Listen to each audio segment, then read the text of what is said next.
Приди, пријателе, приди ваму да читаме. Дали знаете? Вака, дали знаете дека Мел Блант, човекот кој го синхронизираше гласот на Душко Долгушко, односно Бакс Бани, всушност во реален живот бил алергичен на моркови? Луда работа. Дали знаете дека нашите очи се исти по големина од раѓање до смрт? За разлика од носот и ушите кои имаат тенденција рапидно да се зголемуваат како што минуваат годините, нели после 60-та година па натака онака најенормно стануваат гигантски.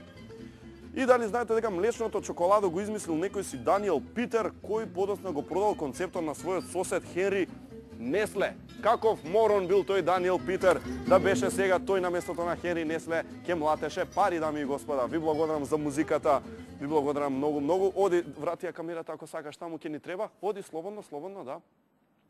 Во меѓувреме, се враќаме ваму. Значи, сега треба да го најавам јас мојот втор гостин за оваа емисија. Зборуваме за многу интересни работи. Мене лично истина оваа тема ми беше многу занимлива, токму затоа решив да ја има во денешна емисија. Тема која што е вечно актуелна, ќе биде нели за секогаш актуелна. Се работи за астрономија, се работи за многу интересни работи, авантуристички звучат на вистина, кои што може би нема да најдеме одговор на овие прашања никогаш, но сепак ќе ги поставиме на Васко од Скопското астрономско друштво. Повели Васко. Како си? Што носиш? Пожаре, ова се прашањето, не морам биде политички коректен. Ти благодарам. Добро. Значи ова сакаш да те... Добро, во ред. Како си? Да не бегаме надвор од таа тема.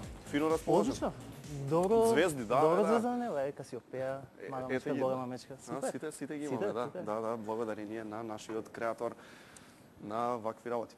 Кој ќе победи, кажи ми, на Евровизија, бидејќи астрономијата се нели со звезди се бави, ти сигурно гледаш таму, шо викаат звездите?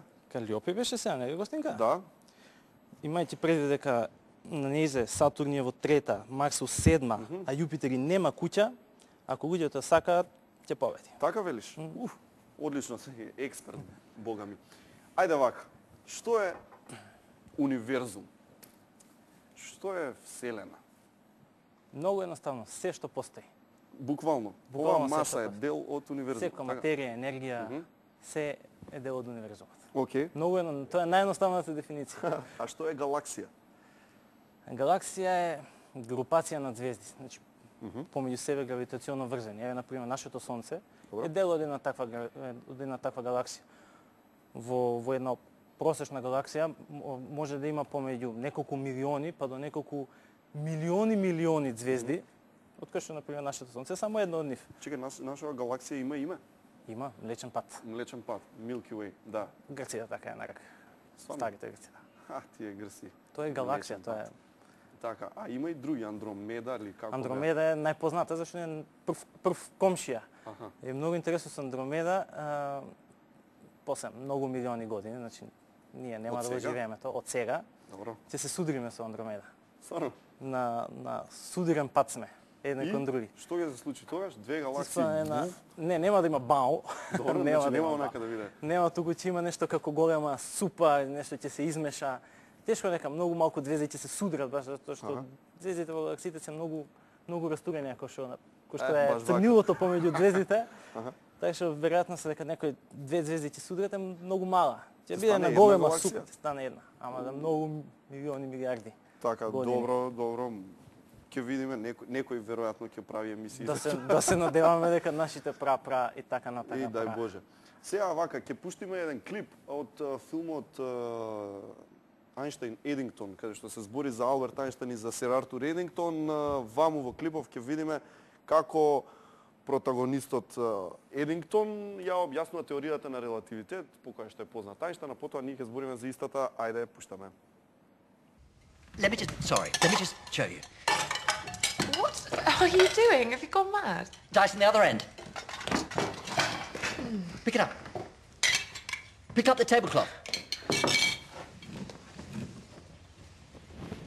Space. The tablecloth is space. The sun. What's happening? What? What's happening with the sun and space? Well, the bread is sinking into the tablecloth. The sun makes a shape around it in space. Yes. Now, what happens if I do this? wants to travel in a straight line, but it can't. Why not? Because the bread's making a shape. The apple follows the curves made in space. Yes. Yes, space is shaped. And that is how gravity works. Space tells objects how to move. Objects tell space what shape to be. And there's a way to prove it. Сега, видовме како ја објаснија теоријата на релативитет со лебот, со чаршафот и се тоа. Ајнштајн ја измислил теоријата на релативитет. Две теории, општа и специјална. Сега, кажи ми најлаички зашто е теоријата на релативитет. Двете заедно некако да Ете, двете заедно, значи баш онака некој што се бави со, не знам, продавање семки, да не ми се налутат, да не разберат сите. Значи, теоријата за релативитет е мощна, многу комплексна теорија. Што се обидува таа да спои? Се обидува да го спои просторот и времето во едно 4-димenzионален простор-време. Ние знаеме за 3 димензии сега. 3 димензии. Да. Ширина, висина, должина и така натаму. Добро, а ова? И времето е многу важно во тој. Времето како димензија. Како димензија. Значи, Ми треба цевитана, извини, зборувај.